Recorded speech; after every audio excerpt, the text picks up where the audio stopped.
Olá, estamos aqui ao vivo para mais um bate-papo e hoje eu estou muito feliz com a convidada que eu estou trazendo aqui para vocês.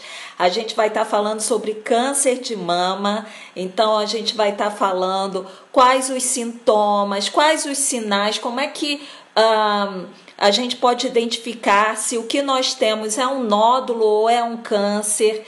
A gente vai falar também sobre tratamento e prevenção, enfim, vamos tirar todas as dúvidas de vocês com relação ao câncer de mama. E hoje eu tenho como convidada a doutora Maria Júlia Callas. Bom, eu vou chamar ela aqui, ela vai se apresentar para vocês. Olá!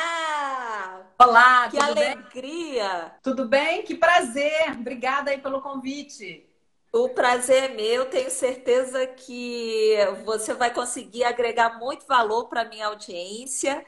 E eu já tenho aqui algumas dúvidas das minhas alunas, das minhas coaches, mas antes eu gostaria que você se apresentasse, falasse um pouquinho do seu trabalho, que eu já acompanho há muito tempo, sou fã de carteirinha.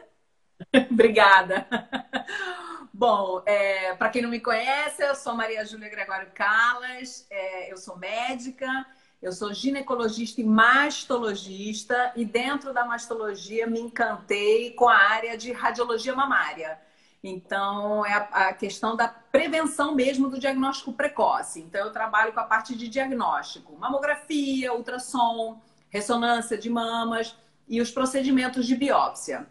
E faço também a parte clínica, claro, né? Consultório e cirurgias. E gosto muito da área de pesquisa, de ensino e pesquisa, né? Adoro falar, né? Falo pra caramba, adoro conversa. E realmente a possibilidade de poder passar ensinamento, nossa experiência, nossa vivência, para mim é realmente extremamente gratificante, né? Maravilha. E aí? Ah, eu vou falar igual eu falo com a doutora Sabina, se todos fossem iguais a você. Isso para a gente é muito, muito importante. Porque assim, eu fui diagnosticada com câncer de mama infiltrante grau 4, grau 3. E quando eu fui diagnosticada, o tumor já tinha 4 centímetros palpáveis. Mas eu estava fazendo um tratamento, isso é até uma pergunta, um tratamento não, um acompanhamento com uma mastologista.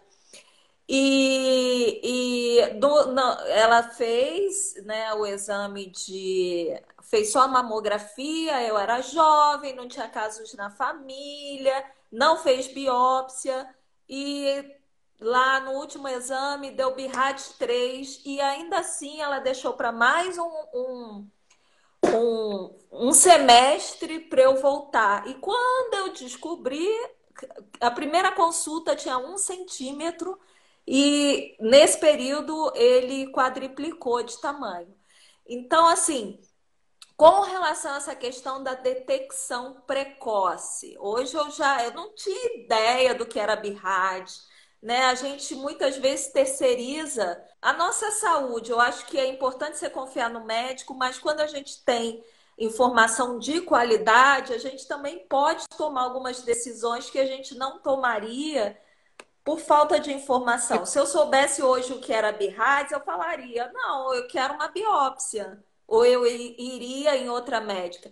Então, explica para a gente um pouquinho essa questão da detecção precoce, porque eu também tenho na minha audiência pessoas que me acompanham porque querem ter uma vida saudável, enfim. E eu acho que essa informação salva vidas, né? Sim, com Você certeza. poder. Então, como é que é essa questão dos exames de imagem, né? O BIRAD, como funciona isso? Tá, perfeito.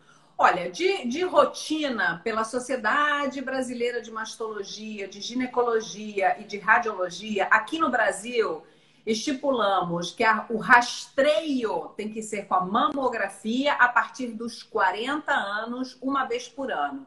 O que é um rastreio? É aquela mulher que não sente absolutamente nada, ela não palpa, ela não vê, não sente, não sai secreção pelo mamilo, não tem absolutamente nada, e ela vai voluntariamente fazer seu exame de rastreio, que é a mamografia ou rastreio. É o que realmente detecta a lesão mais inicial, tá? Então, isso é a partir dos 40 anualmente. Quando para? Depende. Eu tenho pacientes de 90 anos, super rígidas, felizes da vida, que dançam, que cantam, que namoram e elas querem fazer seu rastreio mamográfico. Em compensação, eu tenho pacientes de 70, 74 anos, numa situação já que não haveria nenhum benefício dela fazer esse rastreio anual e detectar um câncerzinho numa fase muito inicial, porque ela tem, por exemplo, problemas de saúde muito mais graves do que detectar esse câncer numa fase inicial. Mas o é aos 40. Ah, mas eu não tive aos 40, eu tive mais jovem. Não existe um padrão de rastreio de uma forma geral para a população em geral em mulheres antes dos 40 anos. Tá? Foi o meu caso, mas se a gente sente um negocinho estranho, e aí você pode falar quais seriam esses sintomas? O ideal é a gente procurar um mastologista. Isso, aí que tá. O que eu sempre batalho e falo para essas mulheres mais jovens, o autoexame, se tocar. A literatura mostra que o autoexame, ele não vai detectar lesão pequenininha e nem lá na frente vai diminuir a taxa de mortalidade, ou seja, de morte pelo câncer de mama. Mas a gente consegue diagnosticar numa paciente jovem, em vez de diagnosticar um tumor de 4 centímetros, como foi o seu caso, a gente diagnostica de 1,5 centímetros, né? Então, o autoexame em paciente jovem é muito importante. Ah, eu palpo, toco e vejo tudo encaroçado. Ok, palpa 1 mês, palpa 2 meses. No terceiro mês, você vai ver que tua mama é daquele jeito encaroçada. Se você nunca botar a mão, se você nunca tocar, você nunca vai perceber nada de diferente. O exame é importante, uma vez por mês, após o período menstrual. Ah, não sei me tocar, não tô nervoso, não encosta na minha mama e tal. Então, vai a um ginecologista de 6 em 6 meses. Ele vai fazer o exame. Se sentir qualquer coisa diferente, o primeiro passo numa paciente mais jovem é a ultrassonografia das mamas, que é aquela do gelzinho, que passa em barriga. Eu falo assim porque às vezes nem todo mundo tem, né? Não, mas eu acho perfeita a sua linguagem, porque é uma linguagem para gente como a gente, Eu tenho né? um hábito, sabe quais são as diferenças dos exames? A mamografia é aquela que aperta, é raio-x. Ultrassom é aquela do gelzinho que passa o aparelhinho em cima da mama, tá? E mulheres que não têm absolutamente nada, que não têm história familiar importante, que sentiram um carocinho e querem ir lá examinar. Diferente das mulheres que são consideradas mulheres de alto risco. Paciente de alto risco é aquela mulher jovem com uma história familiar importante. História familiar importante, gente, é mãe, é irmã, é avó, materna ou paterna, ou pai. Homem também tem câncer de mama. É mais raro, mas tem. Se mulheres direto tiverem câncer de mama ou ovário numa idade precoce, ou seja, minha mãe teve câncer de mama aos 45, minha avó teve câncer de mama aos 48, meu pai teve câncer de mama aos 50. Quando esses familiares têm história de câncer de mama ou ovário, no caso das mulheres, numa idade precoce, jovens, menos de 50 anos, aquela pessoa tem que começar mais cedo a se cuidar. Aí ela faz antes dos 40 anos. É o caso da minha irmã, ela tá com Exatamente. 30, já começou o rastreio dela com 30. Exatamente. Começamos geralmente aos 30 anos de idade e a gente acrescenta mais um exame de rastreio só para essa população, que é a ressonância magnética das mamas. A ressonância, pessoal, é aquele que entra no tubo, é aquele que tem que tomar contraste, porque sem contraste a ressonância de mama não serve para absolutamente nada. E é um examezinho mais chatinho, ele é um pouquinho mais demorado, né? Mas qual é o exame que não é chatinho, né, gente? Cada um tem Mas aí a relação custo-benefício vale super a pena. Por isso que a gente tem que pensar, né? É isso aí. Então, assim, de forma de rastreio, quando a gente fala rastreio, então a gente está falando da pessoa que não está sentindo nada. É desta forma. Para aquelas mulheres que sentem alguma coisa, tem que procurar orientação. Eu acho o seguinte, gineco é ótimo, eu venho da ginecologia, né? Eu fui ginecologista, a mastologia é uma especialidade a mais. Dentro da ginecologia você prossegue, faz mais 2 anos de especialidade. Então, assim, falou de mama? Vai no especialista, né? A sua rotina com ginecologista anual ou semestral, achou alguma diferença?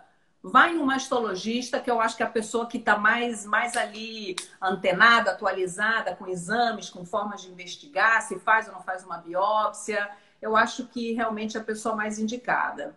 E uma outra coisa, falo pra caramba, né, Paty? Ah, meu Deus do céu. Mas você está aqui para falar e a gente para escutar. E uma outra coisa importante, gente, que eu também sempre falo, a qualidade dos exames. Não adianta fazer exame do lado de casa porque é pertinho, porque é rapidinho, porque tem hora, porque é baratinho, porque o convênio aceita. E às vezes a qualidade do exame não é boa. Se a qualidade do exame não é bom, a gente tem erro para os dois lados. Tanto para dizer que não tem nada e você tem, como dizer que você tem e você não tem nada, né? Então ele pode Uhum. falso positivo para o falso negativo, dos dois lados. Então, a qualidade dos exames de mama, que tem que ter muita delicadeza, muita sutileza. Às vezes são lesões tão pequenininhas que, se não for um exame de muita qualidade, a gente não consegue enxergar naquele ano e a gente só vai ver no ano seguinte, quando Uhum. o paciente voltar. Até com relação a isso, essa questão da qualidade, como é que funciona? E essa é uma das dúvidas que me trouxeram, a questão das mamas densas, porque isso era uma coisa que eu escutava. Não, suas mamas são densas, isso não é nada e É, tudo mais. é. E aí, até o médico que me diagnosticou, quando ele diagnosticou, ele falou: impressionante, pela mamografia, eu diria que você não tem nada. Ele só me diagnosticou pela biópsia. Então, como é que Exatamente. funciona essa questão, né? Quem tem peitão, quem tem essa a mama mais densa, aumenta-se o risco, é mais difícil detectar. O que que a gente tem que fazer para a gente, não diria se prevenir, mas pelo menos para a gente, né, se tiver Diagnóstico, que, né? exato, ter o diagnóstico Diagnóstico correto. mais precoce. Perfeita a tua colocação. Mama densa é a vilã, né, da história, digamos assim. O que é mama densa? Mama densa é aquela mama que tem muita glândula, muito tecido mamário, tem muita célula, tá? A mama é feita de gordura e de glândula mamária. E elas se misturam, né? Não tem nada a ver com o tamanho. Você pode ter uma mama enorme e ser super densa, e você pode ter uma mama pequenininha e ser completamente de gordura, né? Olha essa é novidade para mim. O tamanho da mama não tem relação com densidade, como também não tem relação com a predisposição a câncer. Não é porque a mama da paciente é enorme que ela tem mais chance de ter câncer, tá? Não tem relação tamanho de mama com câncer de mama. Então, assim, a densidade, aquelas mamas densas, são mamas que têm muito tecido, muita célula. Por este motivo, são mamas que têm um risco um pouquinho aumentado para poder ter a doença, para poder ter o câncer de mama, tá? Então, estas mulheres, independente da faixa etária, quando elas fazem a mamografia, a gente vê que é uma mama densa, a gente sempre, sempre, sempre tem que complementar o exame com ultrassonografia das mamas. Mama densa é igual a mamografia com ultrassom. Juntando os dois métodos, aí a gente consegue detectar melhor alguma alteração que por algum motivo ela não aparece na mamografia, que no caso é por causa da densidade, e vai aparecer bem no ultrassom, que a gente consegue ver independente da mama ser densa ou não. Uhum, Mama maravilha. tem um risco um pouquinho maior, sim. Mama densa é onde a mamografia falha, é onde é um risco aumentado para paciente para ter câncer de mama. Então, é uma mama que a gente olha com muito carinho, muito cuidado. Ainda sobre os exames, doutor, como é que a gente pode até ser mais proativa com relação a quem está fazendo acompanhamento, né? Porque algumas pessoas às vezes perguntam: ai, Paty, o meu exame deu BIRADS 3, é necessário? Enfim, como é que funciona essa questão? Explica para a gente um pouquinho do BIRADS e quando se faz necessário pedir, solicitar uma biópsia, caso o médico não tome essa iniciativa. Beleza. Então, com relação ao BIRADS, aí daí novamente a importância de fazer um exame de qualidade, para a gente confiar naquele exame. né? Porque a gente tem Uhum. que estar naquele resultado. Daí a importância do exame de qualidade. O BIRADS é uma sigla. Quem já faz exames de mama sabe que vem aquele númerozinho embaixo, vocês ficam enlouquecidas querendo ver qual é o númerozinho que vem lá embaixo. É uma sigla americana, Uhum. ela é utilizada quase que no mundo todo, tá? Alguns países não usam, mas quase o mundo inteiro usa. E a gente usa para classificar os exames de mamografia, de ultrassonografia e de ressonância das mamas, tá? Essa classificação ela vai de 0 a 6. Não obrigatoriamente nessa sequência, tá? Porque o que a gente classifica é a imagem e não a evolução. Por exemplo, eu posso fazer meu exame esse ano e ter uma categoria 2, fazer no ano que vem ter uma categoria 5, tá? Ele é baseado Uhum. no que a gente encontra naquele estudo, naquele exame, tá? Então vamos lá. Quando que a gente dá categoria 0? Categoria 0 não é legal, porque o que acontece? As mulheres, vai até 6, 0 tá ótimo, não tenho nada. Então vou me embora para casa, vou guardar o meu exame lá na minha gaveta, ano que vem eu volto ao médico. Não façam isso, ok? Não façam isso. Exames de mama nunca para guardar na gaveta, nunca, ok? Categoria 0 é aquela categoria que ficou sem diagnóstico, sem definição. É uma categoria inconclusiva, é uma categoria que precisa fazer algum exame a mais para ter certeza, é uma categoria que você tem que comparar com o exame anterior para ver se aquilo aparecia ou se cresceu. É uma categoria que não fecha diagnóstico. Então, o 0 não é bacana. O 0 tem que correr atrás. O 0 tem que fazer mais exame, tem que ficar mais atento, tem que procurar um médico. Categoria 1 e 2, normal. Alterações 2, alterações benignas, não tem a menor importância, não tem que fazer nada, não tem que controlar nada, fica normalmente aquele controle a partir dos 40 anos, uma vez por ano, categoria 1 e 2, relaxa, vai dormir tranquila. A categoria 3 é chamada de categoria provavelmente benigna. Ela tem até 2% de chances de ser câncer. Geralmente, a categoria 3, nós médicos consideramos até 2% de chance muito baixo. Mas eu vou te dizer, eu como paciente, Mas eu tava 0,507,2 lá, nesses 2%.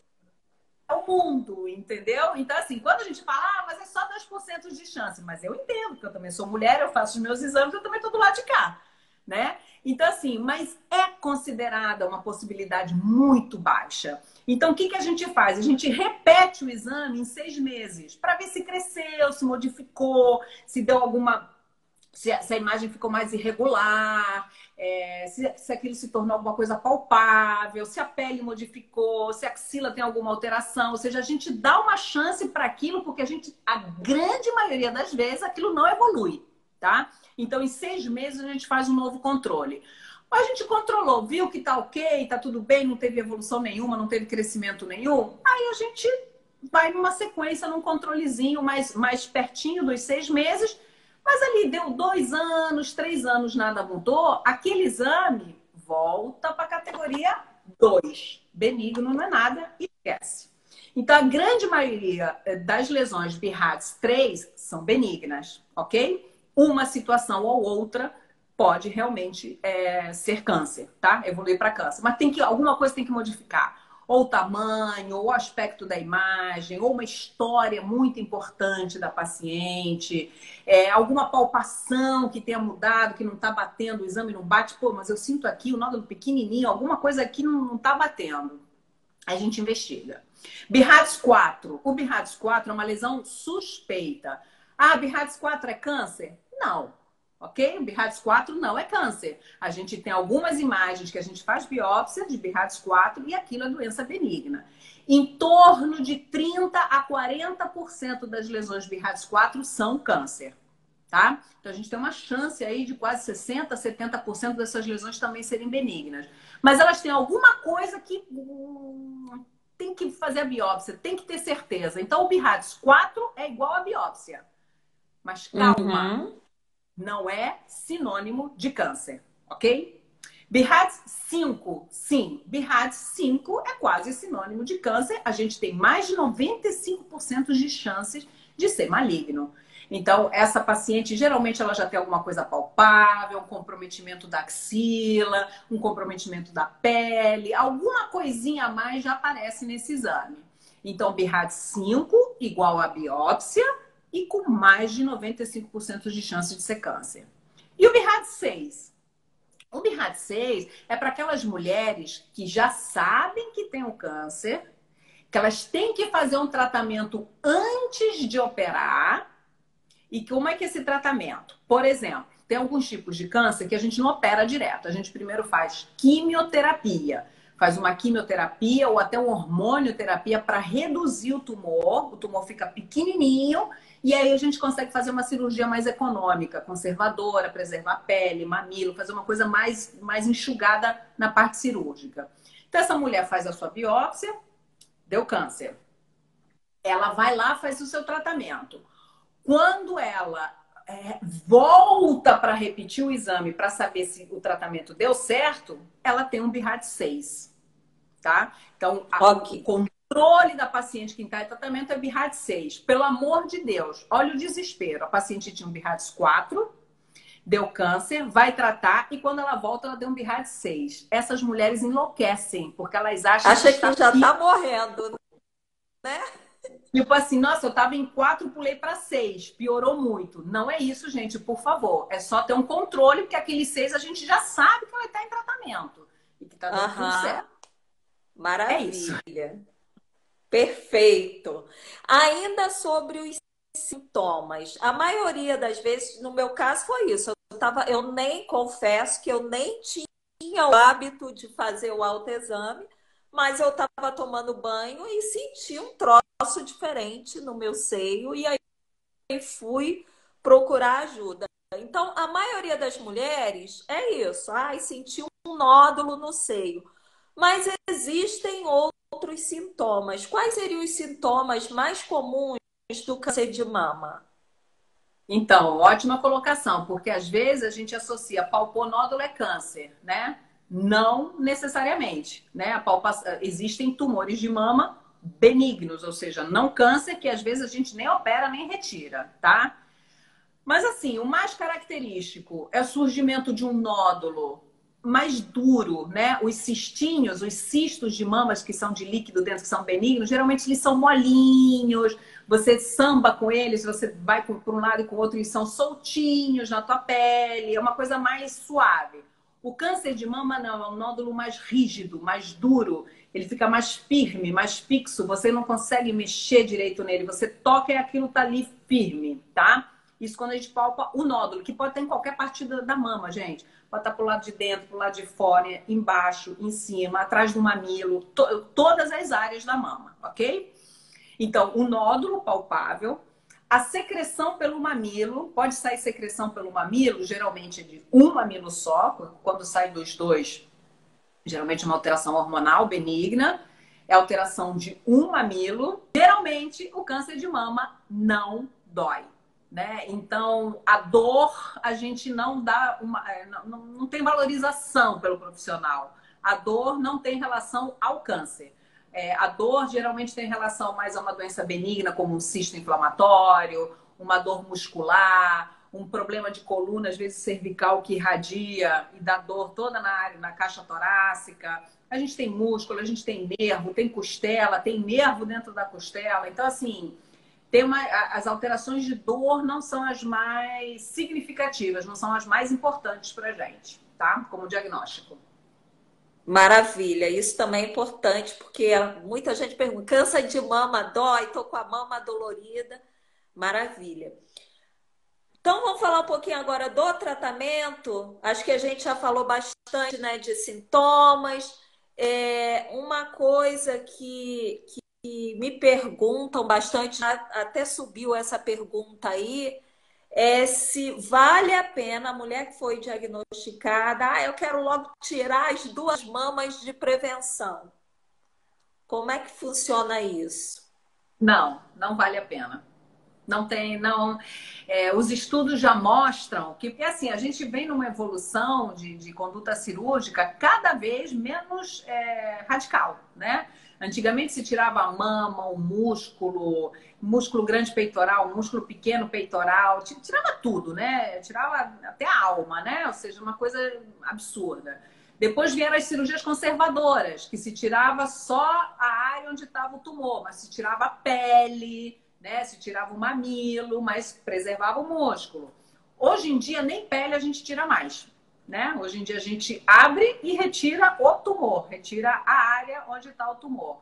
Claro, se tem um comprometimento da pele, a gente vai tirar a pele, mas se a pele está livre, a gente não mexe nem na pele. Então, assim, os estudos mostram que a radicalização da cirurgia não faz com que você viva mais, que você tenha menos metástase, que você evite de ter um outro tumor, evite daquele tumor voltar. É muito mais uma questão biológica, o tipo de tumor que você tem, do que uma cirurgia extremamente radical. Claro que sempre fica aquela questão, né? Ah, então vou logo tirar as duas para não ter mais isso. É um tempo cirúrgico maior, é uma reconstrução de mama bilateral que não está livre de complicações. É uma mama que você vai ter que reconstruir com uma prótese. Essa prótese ela pode dar uma reação desagradável. Tem pacientes que perdem a prótese vai para fora da pele, né? A extrusão de prótese. Tem a necrose, né? Quando fica tudo pretinho. Do próprio mamilo, da própria areola. São complicações pós-operatórias que, assim, quando a gente começa a pesar qualidade de vida, sobrevida, a vida livre sem essa doença, isso não traz tanto benefício como a gente imagina na nossa cabeça. Então, assim, para uma cirurgia bilateral, tem que realmente ter uma indicação. Tem que ter uma indicação. E quais são as indicações? O subtipo é uma indicação? Não para aquele câncer que ela só tem paciente que infelizmente tem câncer nas duas mamas, né? Tem paciente que já vem com diagnóstico com câncer de mama bilateral, isso pode acontecer. Nós temos a indicação maior de uma remoção quando o paciente tem alguma mutação genética e ela é diagnosticada, Okay. né?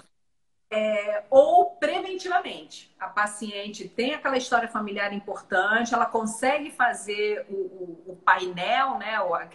Aquele estudo dos fatores de ligação com a hereditariedade, né? Aquele BRCA2, as mulheres, tem algumas que já conhecem esses nomes todos complicados, e ela tem indicação de prevenção, e a gente retira as duas mamas, tá? Ou numa mama que realmente o resultado estético será muito melhor para ela, uma mama extremamente volumosa, que dá um desconforto grande, não tem como a gente reduzir uma, a outra mama ficar maior, pêndula, com desconforto, isso vai dar desconforto depois posterior, ombro, postura, ou dormir, ou fazer alguma atividade que ela exerça. Então, assim, a gente consegue simetrizar as mamas. Agora, por si só, a gente achar que retirar as duas mamas vai te prevenir de ter qualquer coisa para frente, cientificamente isso não é comprovado, tá? Uhum. Às vezes Entendi. o tratamento mais Mesmo, por exemplo, quem tem, eu sou triplo negativo. Não, porque assim, o triplo negativo geralmente são tumores são tumores um pouco mais agressivos, são tumores de um crescimento um pouquinho maior, mas o problema do triplo negativo não é a mama, né? A gente se preocupa com a metástase. Aham. A doença local, gente, é uma doença contornada com uma cirurgia cada vez mais conservadora. E isso é comprovado, é bacana, é legal. Não é porque o teu médico é homem, que ele não entende, que ele não quer fazer a cirurgia das mamas, não é isso. É que cientificamente comprovado, você vai ter o mesmo resultado, né? O que a gente importa, por exemplo, num triplo negativo é a metástase, como também naqueles HER2 positivos, né? São tumores agressivos, então que o nosso foco maior até o tratamento, por isso que a gente às vezes até começa na químio, que além de reduzir o tumor, é evitar que esse tumor vá migrando, né, pelo sangue e que dê metástase, né, em outras áreas do corpo. Osso, pulmão, fígado e às vezes cerebral, tá? É isso. Então, assim, as Maravilha. cirurgias cada vez mais conservadoras, gente. São cirurgias conservadoras, né? Aham. E até com relação a essa questão das cirurgias cada vez mais serem conservadoras, como é que está hoje a questão do esvaziamento axilar? Quando é que Tá. é recomendável fazer o esvaziamento?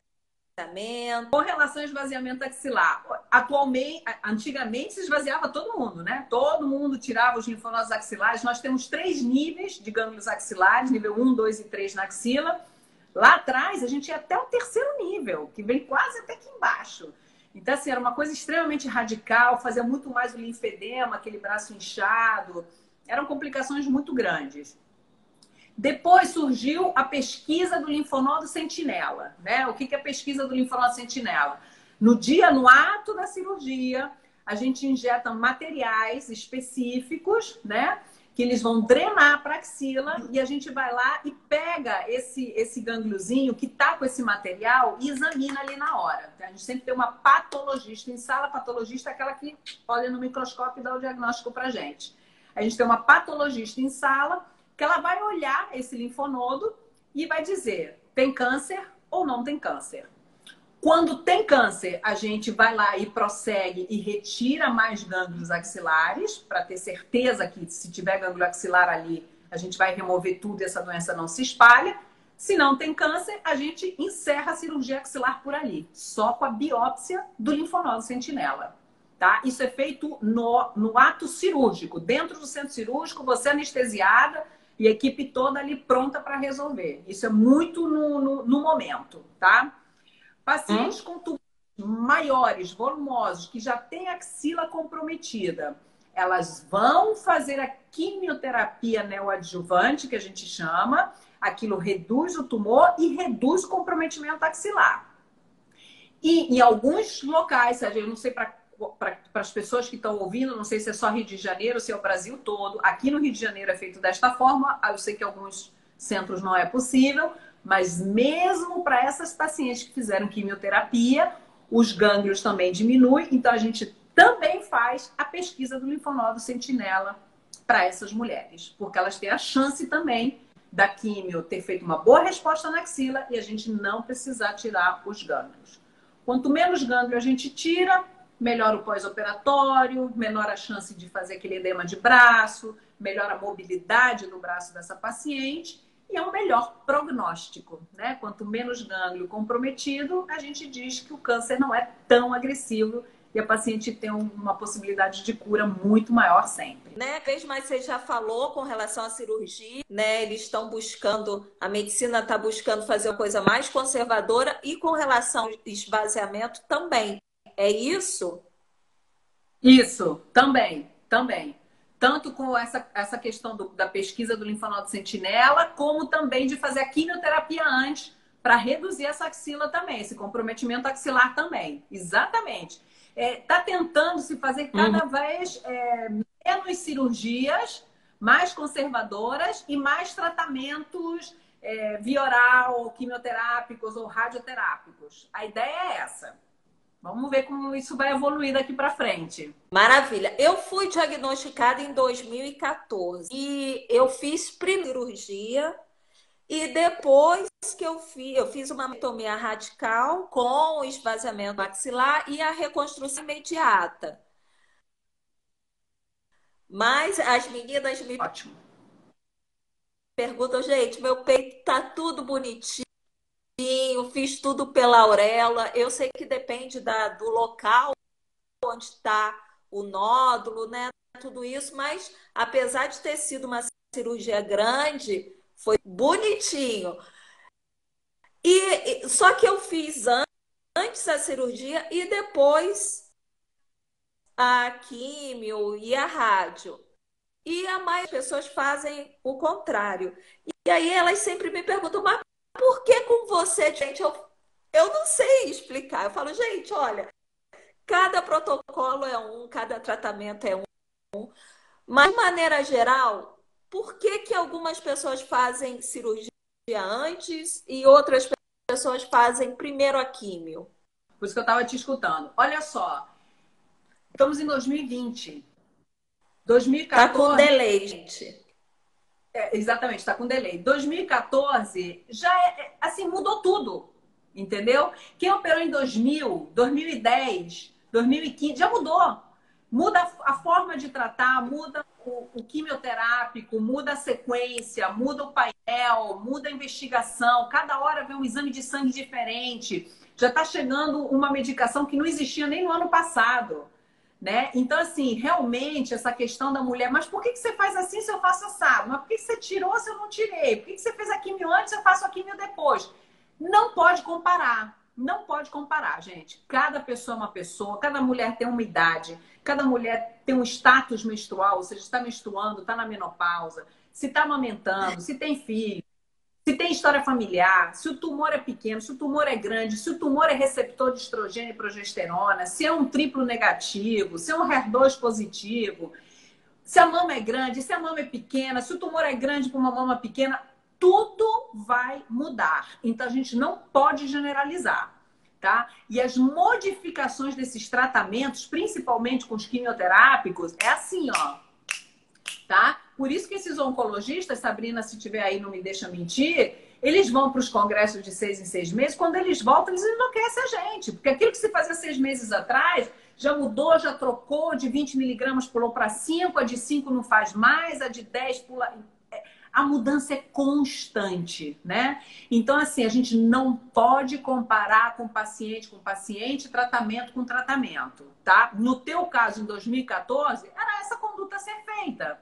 Talvez hoje poderia mudar alguma coisa. Então, assim, mulheres, não se comparem. Não comparem os tipos, não comparem as cirurgias, não comparem as condutas, não comparem os efeitos colaterais, né? Porque tem uma que diz, não, dá isso. E aquela outra nunca sentiu aquilo. Então, assim, não se comparem, tá? Não só, né, nessa situação, que é a situação em questão, em tudo na vida, gente. Cada semana é de um jeito, pensa de um jeito, reage de uma forma, né? A comparar. Somos individuais, é cada um por si, então cada um vai ter uma conduta diferente, tá? Então, calma nesse momento. Olha, a Boris Bruno perguntou o que é a imagem lobulada da mama. Tá, ótimo. Não tem nada demais. Isso aí é um nódulo que é todo como se ele fosse de bolotas, assim, várias bolotinhas juntas, tá? É um aspecto benigno de uma imagem. A imagem lobulada não é uma imagem suspeita pra gente, tá? Não fala a favor de uma coisa, Tá. uma lesão benigna. Meninas, coloquem os comentários. Eu só vou finalizar aqui mais duas perguntinhas que eu tenho aqui anotada. E aí Tá. a gente vai seguir depois com as dúvidas de vocês nos comentários. Uma outra dúvida surgiu de uma minha. Ela terminou a radioterapia em março e ela está sentindo muita coceira, muita comichão, dor na mama, e aí fica desesperado. Isso é normal? É, olha só, paciente submetido à cirurgia seguida de radioterapia, grande maioria dos casos, né, de mulheres com câncer de mama, elas têm umas alterações importantes na mama, sensação da mama quente, coceira, dormência, vermelhidão, repuxado, edema, fica espessada, fica aquela pele grossa, durante 3 anos. Os primeiros 3 anos são os mais chatinhos. Isso vai diminuindo com o tempo, tá? Ah! Isso vai perdendo com o tempo. Agora, os primeiros 3 anos são os mais chatos. A Júlia falou que depois dos 3 anos não dói mais. Não é isso. Toda cirurgia tem uma fibrose, tem uma sequela, não importa onde, pode ser no joelho, na barriga, cesárea, às vezes não dá aquela repuxada ali na cesárea. Então, toda cirurgia deixa uma sequela, deixa uma fibrosezinha interna.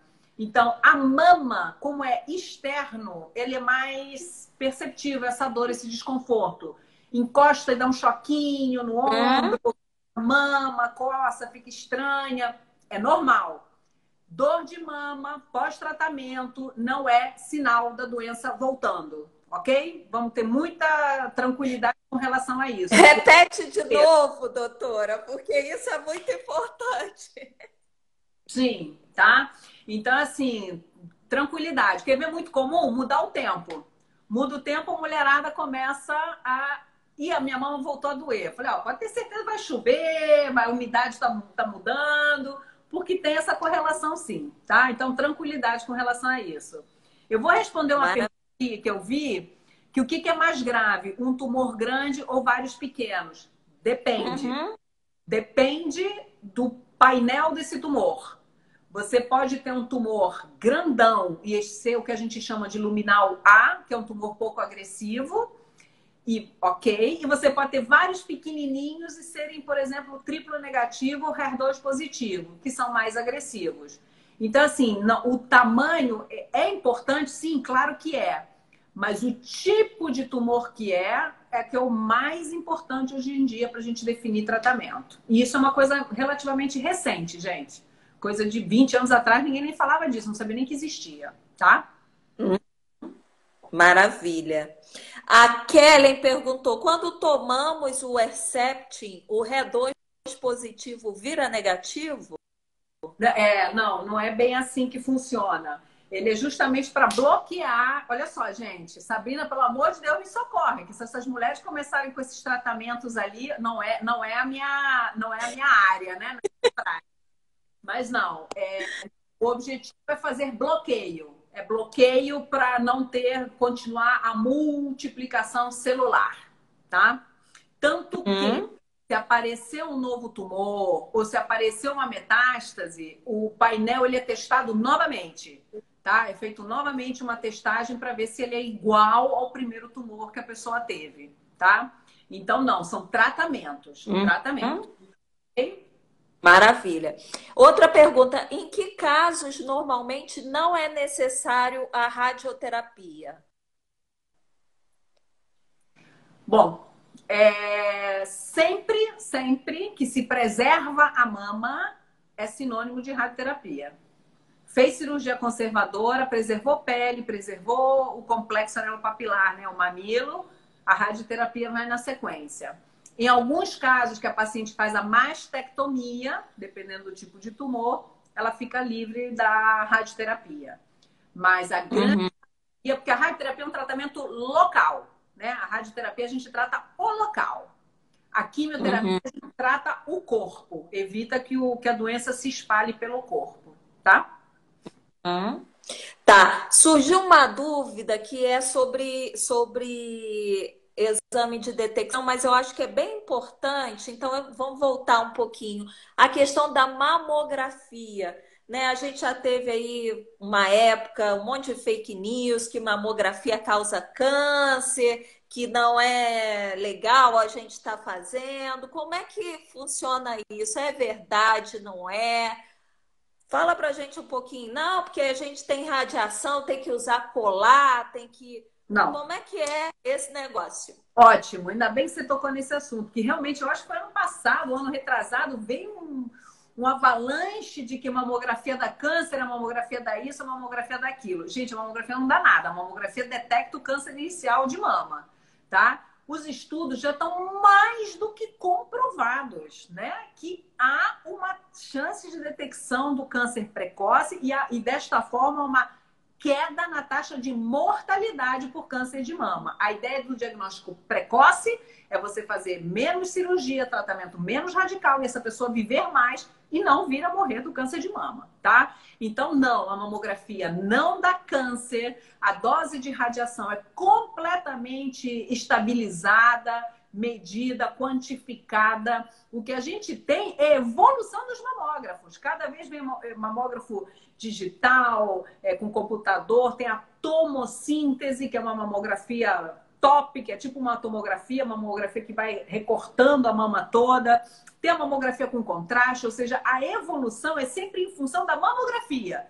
As evoluções de mamografia com isso, mamografia com aquilo. Então, mamografia não dá câncer, mamografia é rastreio e ela deve ser feita. Com relação ao protetor de tireoide, eu sei que isso aqui é uma lei, mas para os que tiverem total interesse, vocês podem entrar na página do Colégio Brasileiro de Radiologia, que está explicado isso perfeitamente. Não faz o menor sentido se utilizar aquele protetor de tireoide para evitar o câncer de tireoide.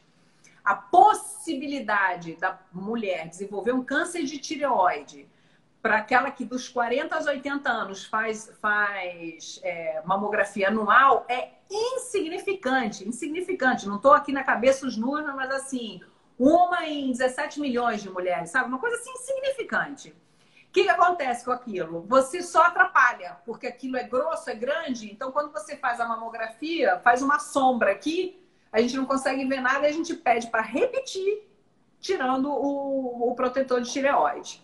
Tá? Então, assim, cientificamente comprovado, não faz o menor sentido utilizar o protetor de tireoide. Vai fazer mais sentido aqui, vocês achando que estão protegidas da radiação, do que a proteção em si com relação à tireoide. Esquece, relaxa e, na dúvida, vai lá no colégio que tem carta de comissão de energia atômica, de física nuclear, tem várias entidades já esclareceram sobre o assunto.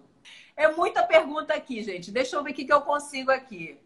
Eu vou respondendo rapidinho, tá? Eu vou tentando responder aqui. Peraí. Vamos lá. Vamos lá, peraí. Imagem lobulada já respondi. No meio do tratamento, o oncologista clínico disse que o câncer estava volta na axila, continuei o tratamento, fiz rádio, fiz todos os exames, pai, ok? Teve uma pergunta aqui que eles perguntaram, o que é um quadrante de mama? Aqui, ó. O que é quadrante da mama? A mama, a gente divide em 4, assim, ó. Não sei se dá para ver, não sei se vocês estão me escutando. É como se eu dividisse assim em 4, tá? Então, os quadrantes são cada pedaço da mama. Então, o quadrante superior interno, o quadrante superior externo, o quadrante inferior interno e o quadrante inferior externo. Então, são quadrantes da mama. É como se a gente dividisse a mama em 4. Não sei se deu para entender. Sinto dores nas costas. Então, vai doer para fazer a mamografia? Gente, a mamografia dói um tiquitinho, né? Tem que apertar. Ela é, assim, não vou te dizer que é gostosinho, não. É um exame, assim, que tem um certo desconforto, mas é muito rápido. É muito rapidinho a mamografia. Comprimiu, deu o X, soltou a mama, tá? Faz parte, é uma vezinha só o ano. Não sente confiança. Gente, não sentiu confiança no médico? Troca. Não tem jeito, não tem o que fazer. Tem que ter empatia, tem que ter confiança, tem que ter blá, blá, blá. Tem que perguntar. Agora sim, vai perguntar para o médico, você já fique tranquila para escutar também, né? Porque às vezes a gente pergunta e quando o médico explica, a gente, meu Deus do céu, eu preferia não ter escutado isso. Então, assim, pergunta, mas sempre com a cabecinha aberta para poder escutar também as explicações, né? Que isso é importante, dos dois lados. Estou tomando tamoxifeno, ando com muitas dores nos ossos e dores de cabeça, que eu entendi. Gente, tamoxifeno são 55 milhões de efeitos colaterais. O que vocês imaginarem de efeito colateral do tamoxifeno, a gente, ok, realmente é uma medicação fantástica, fantástica, mas que tem seus efeitozinhos mais chatinhos, né? Normalmente não é necessário fazer a rádio, já falei. Ó, tem uma aqui que fica até hipertensa, a pressão até aumenta quando vai. Gente, vamos relaxar. Vamos relaxar, não pode ir para o médico para ficar tenso. Tem que ir para o médico para ter informação e ter confiança e ter tranquilidade que aquilo que vocês estão fazendo tá justo, tá adequado e vocês vão ficar curadas. Isso é o mais importante mesmo. Fez mastectomia, não passou radioterapia. Ok, é isso mesmo. Quem faz mastectomia geralmente não precisa. Fez a químio, opera e se tem que fazer químio depois. Sim, em alguns casos sim. Faz quimioterapia neoadjuvante, que a gente chama, opera e faz quimioterapia depois. Sim, em alguns casos tem que fazer. Fiz o curso de tomossíntese mamária, linda, então sabe tudo de tomo, maravilha, importante, é um exame importante. Essa doutora é 10. Ah, que lindo. Obrigada. Adoro. O tempo entre cirurgia, quimio e rádio interferem no tratamento? Sim, principalmente pós-químio.